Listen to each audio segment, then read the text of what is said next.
এই পাছার ভিডিও প্রতিনিয়ত সোশ্যাল মিডিয়ার মধ্যে তারা আপলোড করে ভাইরাল হয়ে যাচ্ছে। এই ফুটকি দিয়া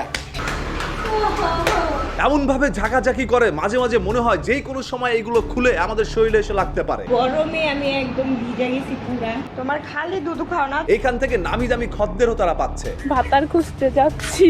আপনি যদি ভাইরাল হতে চান তাহলে কখনো পাছায় থাবর, কখনো বুকের মধ্যে নাড়াচাড়া, এরপর আসবেন ভিডিওর মধ্যে ওন্না ছাড়া, করবেন আপনার দেহকে বিকৃত, আর সেইগুলো দেখে আপনার অডিয়েন্স হবে আশ্চর্য। আমি আপনার নরম জায়গা গরম করতে চাই। এআই বাংলাদেশের জন্য কতটা ভয়ঙ্কর হয়ে উঠছে সেটা আজকের এই ভিডিওটি দেখলে আপনারা বুঝতে পারবেন। একটু টিপে দিবে। এত মানুষের সামনে কিভাবে টিপবো? রিসেন্টলি সোশ্যাল মিডিয়ার মধ্যে ঢুকলে এই ধরনের ভিডিওগুলো আপনার সামনে চলে আসছে, যে সকল ভিডিওর মধ্যে দেখা যাচ্ছে একজন বয়স্ক পুরুষের সাথে যুবতী একজন নারীকে এনে এই ধরনের প্রশ্নগুলো করা হচ্ছে। আমার জীবনের সফলতা হলো আমি একদিনে 33 বার হ্যান্ডেল মেরেছিলাম। যেই প্রশ্নের উত্তর শোনার সাথে সাথে আপনারা হয়তো আপনাদের অজান্তে হেসে দিয়েছেন। আপনার ঘরের বাচ্চা কাচ্চা থেকে শুরু করে সবাই এই ধরনের ভিডিওগুলো দেখে বিনোদন নিচ্ছেন। আমি সুমনের কাছে